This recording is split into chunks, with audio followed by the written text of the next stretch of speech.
बच्चों, अभी तक हमने कैलकुलस का एक पार्ट स्टडी किया, पार्ट 1 ऑफ कैलकुलस, और वो क्या था? डिफरेंशिएशन।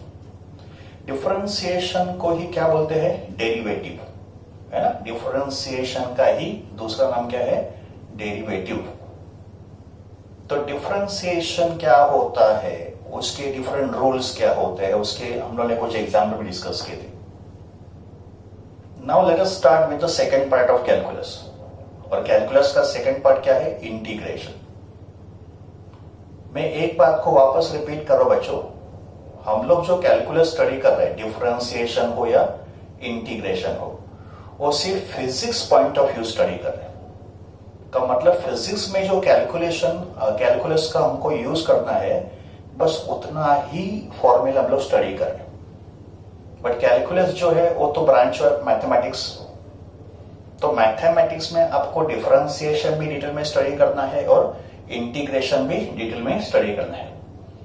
फिजिक्स में हमको सिर्फ उतना ही स्टडी करना है जो हमको फिजिक्स में काम में आने वाला है। तो चलो शुरू करते हैं इंटीग्रेशन।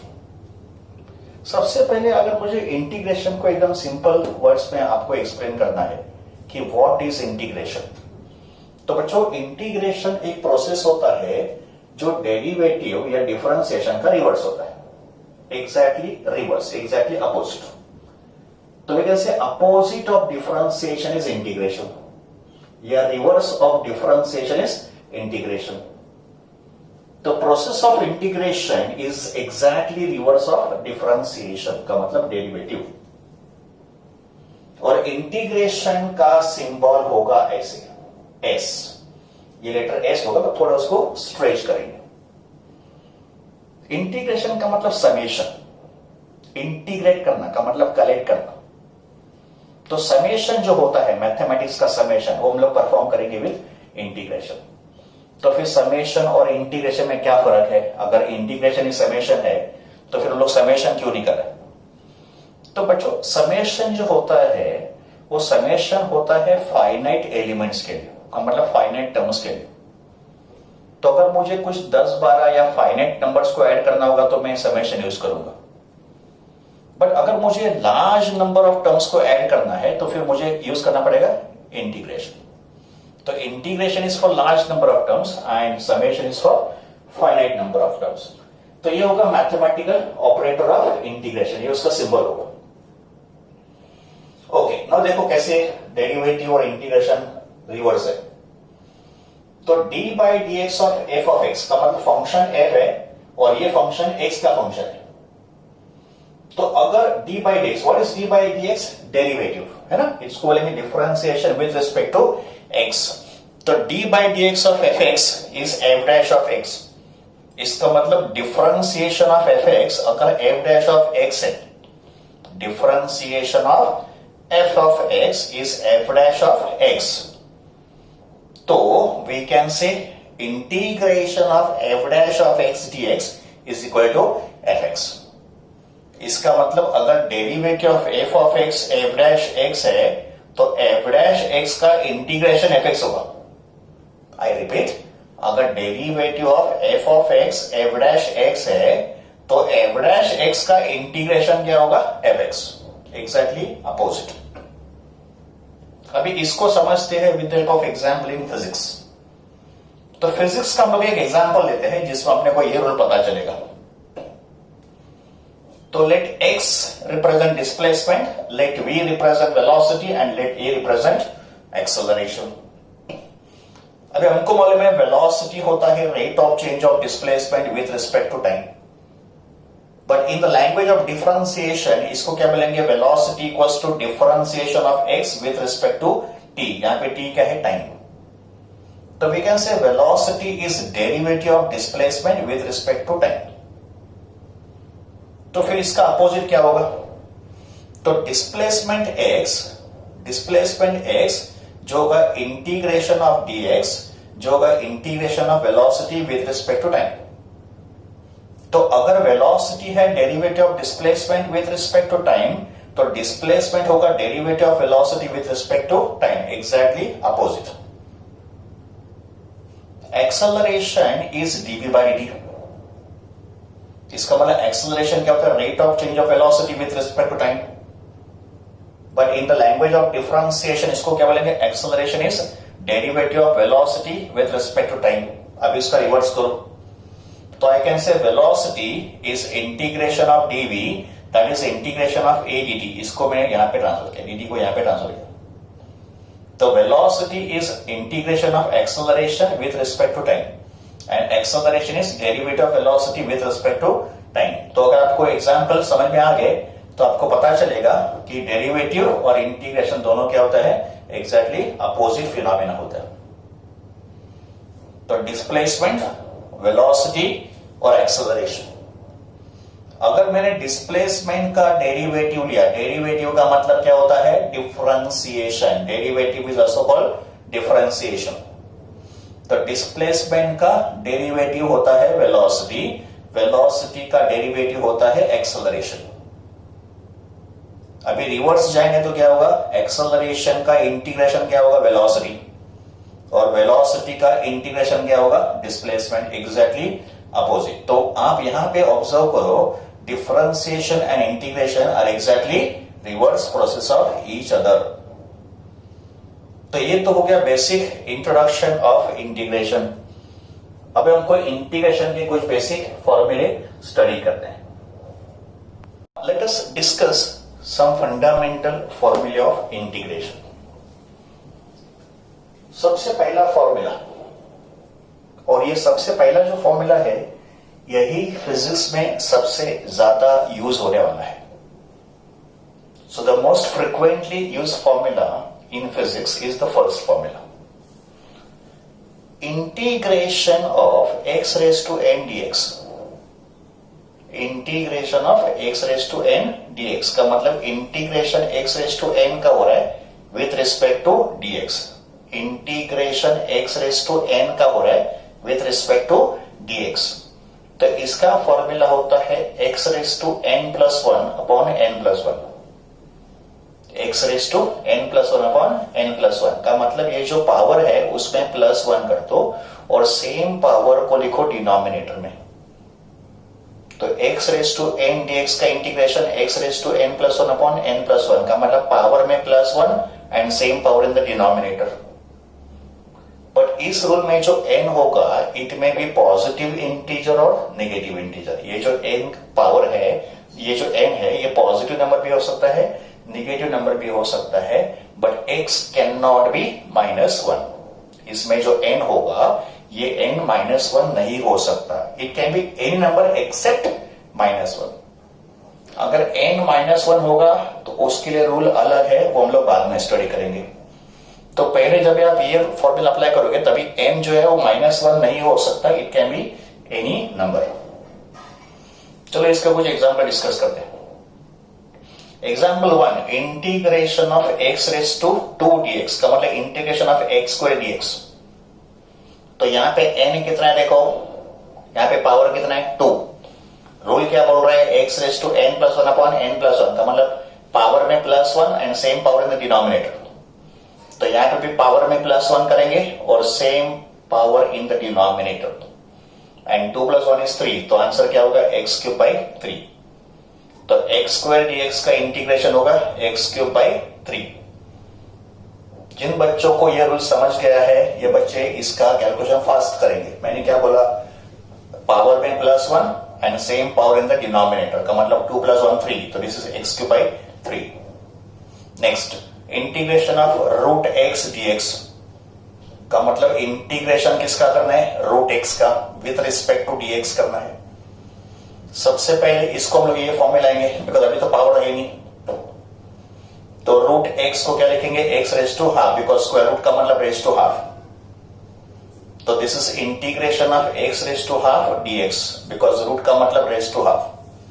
अगेन ये रूल अप्लाई करो। यहाँ पे n कितना है कंपेयर करो, यहाँ पे n कितना है? हाफ।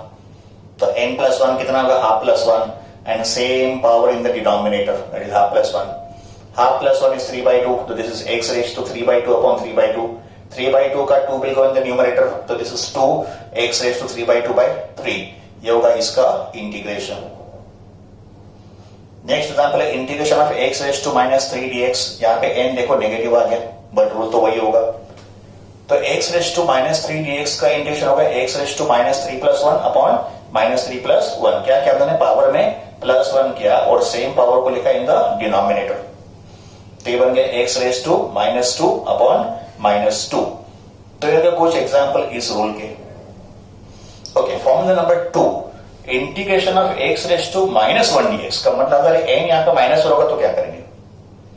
तो बच्चों integration of x raise to minus 1 dx is same as integration of 1 upon x dx because x raised to minus 1 is 1 upon x, and integration of 1 upon x dx is log x to the base e। ये जो log होगा उसका base e होगा, e stands for exponential। तो integral x raised to minus 1 dx या integral 1 upon x dx is log of x with respect to e। ये होगा second formula. Next formula integration of dx। What is integration of dx? अब ये जो dx है इसको मैं लिख सकता हूं x raise to 0 dx, because x raise to 0 वैसे भी तो 1 हो गया। तो इसको इस फॉर्म में लाने के लिए मैंने क्या किया, यहां पे x का पावर 0 ले लिया, बिकॉज x का पावर 0 होगा तो 1 ही होगा।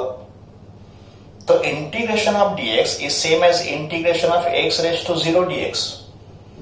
और ये रूल अभी अप्लाई करो, n plus 1 upon n plus 1, तो 0 प्लस 1 अपॉन 0 प्लस 1 तो क्या आएगा? x आएगा। तो आपको रूल याद रखना है, ये मैंने पूरा प्रोसेस एक्सप्लेन किया। तो बच्चों रूल क्या है? इंटीग्रेशन ऑफ dx होता है x। अगर dx नहीं होगा कोई और फंक्शन होगा जैसे dt है, ये जितने भी रूल है वहां पर मैंने x दिया है, बट x की जगह पे कोई भी दूसरा फंक्शन भी हो सकता है। It can B t, it can B q, any function, but formula सबके लिए सेम ही होगा। तो अगर इंटीग्रल dt फाइंड है, दैट मींस x जगह पे t है, तो भी रूल तो वही होगा। तो अगर इंटीग्रल dx x है तो फिर इंटीग्रल dt क्या होगा? t होगा। अगर इंटीग्रल dx x है तो इंटीग्रेशन ऑफ dt क्या होगा? t होगा। Okay, now let us continue some more फॉर्मूले। Rule number 4। Rule number 4 is for addition and subtraction of two terms. Integration of addition और सब्ट्रैक्शन। तो इंटीग्रेशन ऑफ u प्लस और minus v, या तो plus v होगा या minus v होगा with respect to dx। तो यहां पे दो टर्म इन्वॉल्व है, आए तो दो टर्म का एडिशन होगा या दो टर्म का सब्ट्रैक्शन होगा। तो उसमें भी रूल सेम होगा जो डेरिवेटिव में क्या था या डिफरेंशिएशन में क्या था। तो integration of addition of two terms या subtraction of two terms is equal to integration of individual term का मतलब यहां पे दोनों टर्म का इंटीग्रेशन सेपरेट करेंगे। तो यहां पे क्या होगा? Integration of u dx plus और minus integral of v dx का मतलब दोनों टर्म का इंटीग्रेशन अलग से होगा इन एडिशन और subtraction. Now next rule, integration of c u dx। यहां पे c क्या है? कांस्टेंट। ओके, यहां पे c क्या है? एक constant which can be any number also. तो c अगर कांस्टेंट है तो इंटीग्रेशन में कांस्टेंट हमेशा इंटीग्रेशन के बाहर आता है। इस रूल को भी याद रखो कि इंटीग्रेशन में जब भी कांस्टेंट होगा तो constant always comes outside the integration operation. तो ये c कांस्टेंट है, ये बाहर आएगा। तो यहां लिखेंगे c integration of u dx, है ना? c always come outside. चलो इस रूल का देखो एग्जाम्पल डिस्कस करते हैं। यहां पे इंटीग्रेशन ऑफ 2 dx, ये हमको सॉल्व करना है। इंटीग्रेशन ऑफ 2 dx, बट 2 तो नंबर है और नंबर इज कांस्टेंट और कांस्टेंट ऑलवेज कम्स आउटसाइड। तो ये 2 बाहर आएगा, तो इस 2 को बाहर लिया, इंटीग्रेशन dx का हो गया। और इंटीग्रेशन ऑफ dx क्या होता है? x, ये तो मैंने सीख लिया है। तो integration of 2 dx is 2x। Okay, चलो नेक्स्ट रूल लेते हैं। Integration of x e raise to x dx। Integration of e raise to x dx।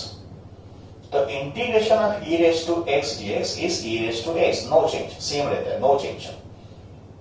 Even in derivative also e raise to x का derivative e raise to x से था। What is e? Exponential. अभी देखेंगे कुछ trigonometrical terms के integration के फॉर्मूले। Integration of sine x dx का मतलब integration of sine x with respect to dx होता है माइनस कॉस x। तो साइन x का इंटीग्रेशन माइनस कॉस x होता है। याद करो बच्चों, डेरिवेटिव में क्या था? तो डेरिवेटिव ऑफ साइन एक्स था cos x. Derivative of sine x क्या था? Cos x. But integration of sine x क्या है? Minus cos x. कंफ्यूजन होगा, याद रखना आपको। Integration of cos x d x का मतलब integration of cos x with respect to d x is sine x. अभी वापस देखो डेरिवेटिव में क्या रूल था? तो कॉस एक्स का डेरिवेटिव था minus sine x. Cos x का डेरिवेटिव था minus sine x, but cos x का इंटीग्रेशन क्या है? Plus sine x. तो साइन उल्टा हो जाता है, ये आपको बराबर याद रखना है। Next is integration of sec square x d x.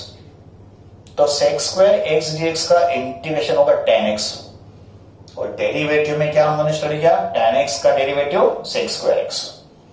तो अगर tan x का डेरिवेटिव सेक स्क्वायर x है तो सेक स्क्वायर x का इंटीग्रेशन tan x होगा। Now number 10, integration of cosec square x dx is minus cot x। तो cosec square x dx का integration minus cot x होता है। Next formula number 11, integration of sec x into tan x dx is equal to sec x। तो sec x into tan x dx का integration sec x होता है। Number 12, integration of cosec x cot x into dx। Integration of cosec x cot x into dx होता है minus cosec x। बच्चों हम लोग physics में मोस्टली साइन एक्स और कॉस एक्स का ही इंटीग्रेशन यूज करेंगे। बाकी जो इंटीग्रेशन के फॉर्मूले हैं या मैथ्स में ज्यादा यूज करोगे, फिजिक्स में ज्यादा यूज नहीं करोगे। तो फिजिक्स में जो हम लोग ज्यादा यूज करेंगे ट्रिग्नोमेट्री फंक्शन कौन से होंगे? Sine x and cos x. इनको हम लोग फिजिक्स में रेगुलरली यूज करेंगे। तो ये होंगे कुछ और फॉर्मूले इंटीग्रेशन के। बच्चों इंटीग्रेशन के दो टाइप्स होते हैं। There are two types of integration. Number 1 indefinite integration and number 2 definite integration. तो indefinite integration and definite integration are the two types of integration. अभी हमको कैसे पता चलेगा कि हमको जो क्वेश्चन दिया है वो इनडेफिनेट का है कि डेफिनेट इंटीग्रेशन का है? तो डिफरेंस क्या है इन दोनों में, पहले वो समझ लेते हैं। इनडेफिनेट इंटीग्रेशन में आपको इंटीग्रेशन करना होगा विदाउट लिमिट्स ऑफ इंटीग्रेशन। का मतलब इंटीग्रेशन कहां से शुरू करना है और कहां पे खत्म करना है ये हमको क्वेश्चन में नहीं दिया होगा। तो यहां पे हम लोग लिखते हैं यूजुअली लिमिट्स ऑफ इंटीग्रेशन, यहां पे ऊपर और नीचे। यहां लिखा जाता है लोअर लिमिट ऑफ इंटीग्रेशन, यहां पे लिखा जाता है अपर लिमिट ऑफ इंटीग्रेशन। का मतलब इंटीग्रेशन कहां से शुरू होगा और कहां पे खत्म होगा। तो in indefinite type of integration limits of integration are not specified. तो जब भी इंटीग्रेशन के लिमिट्स नहीं लिखे जाते हैं तो उसको बोला जाता है इनडेफिनेट इंटीग्रेशन। तो वहां हम लोग क्या करेंगे, इसका फॉर्मूला क्या है बच्चों? x⁻n+1 upon n+1। तो हमको फॉर्मूला के साथ प्लस सी लिखना है, where C is called constant of integration. What is C? Constant of integration. तो कांस्टेंट ऑफ इंटीग्रेशन सिर्फ इनडेफिनेट टाइप ऑफ इंटीग्रेशन में ही यूज होता है, और इनडेफिनेट इंटीग्रेशन में लिमिट्स ऑफ इंटीग्रेशन का मतलब कहां से शुरू और कहां पे खत्म ये हमको स्पेसिफाई नहीं किया जाता है। Second type of integration is called definite integration. तो in definite integration we are provided limits of integration. हमको इंटीग्रेशन के लिमिट्स दिए होंगे। जैसे यहां पे लिखा है इंटीग्रेशन फ्रॉम ए से B, integration from A to B x⁻n dx। इसका मतलब हमको x⁻n dx का इंटीग्रेशन करना है फ्रॉम ए टू बी। ये होंगे लिमिट्स ऑफ इंटीग्रेशन। का मतलब ए से स्टार्ट और बी पे खत्म। इसको बोलेंगे लोअर लिमिट, इसको बोलेंगे upper limit. Now x⁻n dx का इंटीग्रेशन होता है x⁻n+1 अपॉन n+1। फिर इंटीग्रेशन सॉल्व करने के बाद ब्रैकेट के बाहर हमको लिखने पड़ेंगे इसके लिमिट्स, ये कुछ स्टैंडर्ड फॉर्मूले है इंटीग्रेशन के। तो डेफिनेट इंटीग्रेशन इस तरीके से सॉल्व होता है, इनडेफिनेट इंटीग्रेशन इस फॉर्मूला से मेथड से सॉल्व होता है। तो ये सॉल्व करने के बाद मुझे मिला x raise to n plus one upon n plus one, जो स्टैंडर्ड फॉर्मूला हो तो अप्लाई करो। और फिर ये जो लिमिट्स होंगे वो लिमिट्स आएंगे ब्रैकेट के बाहर। यहां पे a है लोअर लिमिट और b है अपर लिमिट। फिर इस लिमिट को सॉल्व करने के लिए आपको x को पहले सब्स्टिट्यूट करना है upper limit. Try to understand, listen carefully. इस ब्रैकेट को सॉल्व करने के लिए first you will put x as upper limit, पहले x को लिखो अपर लिमिट और फिर आएगा माइनस साइन, ये भी एक फॉर्मूला है, ये भी एक रूल है। तो फिर आएगा माइनस साइन और फिर आप x को लिखो लोअर लिमिट। तो it is always upper limit minus lower limit का मतलब जिसका आपने इंटीग्रेशन किया है उस वैल्यू को अपर लिमिट और लोअर लिमिट से रिप्लेस करना है। तो अगर मैंने x को अपर लिमिट लिखा तो ये हो जाएगा x इक्वल्स टू b, तो ये होगा b raise to n plus one upon n plus one. यहां देखो क्या हो, x is replace by upper limit, फिर आ गया माइनस साइन और फिर x is replace by lower limit, तो यहां पे x की जगह पे a आ गया, तो इस a raise to n plus one upon n plus one.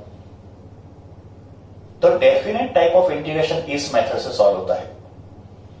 पहले आप इंटीग्रेशन सॉल्व करो यूजिंग द फॉर्मूला, फिर लिमिट्स को लिखो ब्रैकेट के बाहर और फिर लिमिट्स को सॉल्व करने के लिए अपर limit minus lower limit substitute कर लेंगे। चलो डेफिनेट इंटीग्रेशन की कुछ एग्जांपल डिस्कस करते हैं। हमको फाइंड करना है x स्क्वायर dx का इंटीग्रेशन फ्रॉम 1 से 3 का मतलब लोअर लिमिट 1 है, अपर लिमिट 3 है। तो ये किस टाइप का इंटीग्रेशन है? ये है डेफिनेट टाइप ऑफ इंटीग्रेशन। क्यों डेफिनेट टाइप? बिकॉज हमको लिमिट्स ऑफ इंटीग्रेशन दिए हैं 1 से लेके 3 तक। तो देखो इसको कैसे सॉल्व करेंगे। x स्क्वायर dx का फॉर्मूला है x raise to n plus one upon n plus one. तो यहाँ पे n कितना है 2, तो n प्लस वन कितना होगा 2 plus one upon same power in the denominator. तो x स्क्वायर dx का integration is x raise to 2 plus one upon 2 plus one. ये तो मैंने सॉल्व कर दिया। अभी जो लिमिट्स होंगे ये ब्रैकेट के बाहर है ना, सेम रूल। फिर ये कितना हो गया x cube by 3, this is x cube by 3 and limits क्या है 1 to 3। इसको सॉल्व करने के लिए ये रूल अप्लाई करो, अपर लिमिट माइनस लोअर लिमिट। तो पहले x को रिप्लेस करेंगे अपर लिमिट, तो x की जगह पे 3 आएगा, तो दिस इज 3 क्यूब बाई 3। मैंने x को लिखा अपर लिमिट, फिर माइनस x को लिखा लोअर लिमिट। लोअर लिमिट कितना है 1, तो पहले x रिप्लेस होगा 3 से, फिर x रिप्लेस होगा 1 से और बीच में आएगा minus sign. This is a standard method for integration. और फिर ये होगा 3 क्यूब, 3 क्यूब कितना है 27, 27 बाई 3 एंड माइनस 1 बाई 3। फिर इसको आप आगे सॉल्व कर सकते हो, मैंने यहां तक आपको एक्सप्लेन किया। इन सेकंड एग्जांपल हमको पूछा है integration of x raise to minus 3 upon 2 dx from 0 से 2 का मतलब लोअर लिमिट 0 है, अपर लिमिट 2 है। तो ये भी हो गया डेफिनेट टाइप ऑफ इंटीग्रेशन। और यहाँ पे 2 कांस्टेंट है, तो this constant term can be brought outside the integration, because integration में क्या होता है कांस्टेंट हमेशा बाहर आता है। तो मैंने सबसे पहले 1/2 को लिया बाहर, बिकॉज 2 जो है वो कांस्टेंट है। Integration of x raise to minus 3 dx को इस रूल से सॉल्व करेंगे। तो x रेज टू माइनस 3 का क्या होगा integration, x raise to minus 3 plus 1 upon minus 3 plus 1, power में प्लस 1 और same power in the denominator and limits आएंगे ब्रैकेट के बाहर। फिर यहां देखो x raise to minus 3 plus 1 कितना हो गया -2 एंड यहाँ पे डिनोमिनेटर में -2 आ गया। लिमिट्स कितना है 0 से 2। फिर ये -2 भी कांस्टेंट है, उसको भी मैंने बाहर लिया, तो 1/2 इंटू -2 कितना होगा -1/4 हो गया। And x raise to -2 is 1/x², इसका पावर मैंने पॉजिटिव कर दिया taking it in the denominator. और फिर इस ब्रैकेट को सॉल्व करने के लिए यही मेथड अप्लाई करेंगे, अपर लिमिट माइनस लोअर लिमिट। तो -1/4 इंटू ब्रैकेट 1/2 स्क्वायर है ना, मैंने पहले x को लिखा अपर लिमिट, -1/0² का मतलब लोअर लिमिट लिया। ठीक है, अभी 1/0 का स्क्वायर जो होगा वो तो हो जाएगा 0 का मतलब ये टर्म तो हो गया infinite and something upon 0 is infinite. ठीक है, तो इसको अगर हमने इग्नोर किया तो फिर अपना टर्म क्या होगा, इट इज माइनस ऑफ 1/16। तो ये होगा दो example of definite integration. Now let us discuss some more examples of definite and indefinite integration. फॉर्मूले तो हमने सब स्टडी कर लिए, सब का मतलब जो हमको फिजिक्स में चाहिए उतने हमने फॉर्मूले स्टडी कर लिए। Okay, example number 1, integration of fifth root of x dx। पहले मुझे आप बताओ कि ये डेफिनेट इंटीग्रेशन का एग्जाम्पल है कि indefinite? Yes, it is an example of indefinite integration. क्यों? बिकॉज यहां पे हमको लिमिट्स नहीं पता। तो when limits are not specified, it is an example of indefinite integration. Fifth root of x को पहले लिखेंगे x raise to 1/5। Fifth root of x is x raise to 1/5 dx। और फिर यहां पे कौन सा रूल अप्लाई करेंगे, x raise to n dx वाला। तो x raise to 1/5 dx is x raise to 1/5 plus 1 upon 1/5 plus 1। Power में प्लस 1 किया और सेम पावर को लिखा in the denominator. 1/5 plus 1 is 6/5, same 6/5 यहाँ पे, और प्लस c लिखा। What is c? Constant of integration. फिर इसको आगे सिंप्लीफाई किया। 6/5 में से 5 will go in the numerator, this is 5 x raised to 6/5/6 plus c। तो ये हो गया इसका आंसर। प्लस c लिखा, where c is constant of integration. Constant of integration find करने के लिए कुछ कंडीशंस होंगे, that depends upon the given question. Okay, example number 2, integration of x square minus cos x plus 1/x dx। वापस limits are not given का मतलब this is also example of indefinite integration. Okay, अभी यहाँ पे addition भी है और subtraction भी है। तो इसमें क्या करेंगे, इंडिविजुअल टर्म्स का एडिशन सब्ट्रैक्शन करेंगे।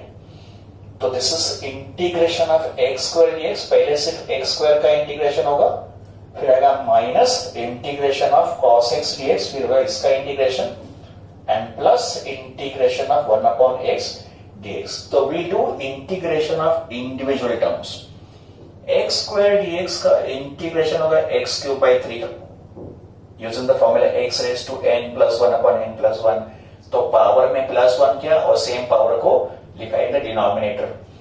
फिर cos x का integration sin x, and 1/x का integration log x to the base e, और लास्ट मैंने क्या लिखा, plus c। What is c? Constant of integration. तो ये इस क्वेश्चन का आंसर हो गया। Now next question is integration of cos x dx limits minus π/2 से प्लस π/2। ये π/2 ये क्या है, एंगल है जो मैंने रेडियन में एक्सप्रेस किया है। π/2 का मतलब कितना डिग्री, 90 डिग्री, बिकॉज पाई होता है 180 degree. Pi radian equals to 180 degree, तो π/2 कितना हो गया, 90 degree. What is integration of, अच्छा ये कौन सा एग्जांपल है, डेफिनेट की indefinite? Yes, it is definite integration, because यहां पे लिमिट्स स्पेसिफाई की है। cos x का इंटीग्रेशन होता है sin x, तो इसको लिखा मैंने sin x। cos x is sin x, और फिर ये लिमिट्स आगे ब्रैकेट के बाहर माइनस π/2 से प्लस π/2। और इसको कैसे सॉल्व करना है, पहले x को लिखेंगे अपर लिमिट और फिर x को लिखेंगे lower limit. It is upper limit minus lower limit. Substituting x as upper limit, this is sin π/2, फिर आ गया माइनस साइन, फिर sine of lower limit, x को लिखा लोअर लिमिट, तो this is sine of minus π/2। Mathematics में एक formula है, and that formula is sine of minus theta is minus sin theta. This is one of the formula in mathematics. Sin of minus theta is minus sin theta. तो what is sin of minus π/2? Minus sin π/2. तो ये minus sign यहाँ पे आ गया और minus हो गया plus. तो this is sin π/2 plus sin π/2। ये माइनस साइन बाहर आ गया by this rule. What is sin π/2? π/2 कितना होता है डिग्री में, तो π/2 is equal to 90 degree. Similarly, this π/2 is also equals to 90 degree. What is sin 90 degree? 1. तो this is 1 plus 1 that is equal to 2 का मतलब cos x dx का integration कितना होगा, 2 when the limits are minus pi by 2 से plus pi by 2. So I have discussed 3 problems of integration. Now you are given 2 problems for homework. ये आप homework में solve करो. उसमें पहला जो प्रॉब्लम आपको दिया है वो है integration of root x plus sine x plus 1 upon x dx. ये हो गया टाइप ऑफ इनडेफिनेट इंटीग्रेशन. इसको आप होमवर्क में सॉल्व करो.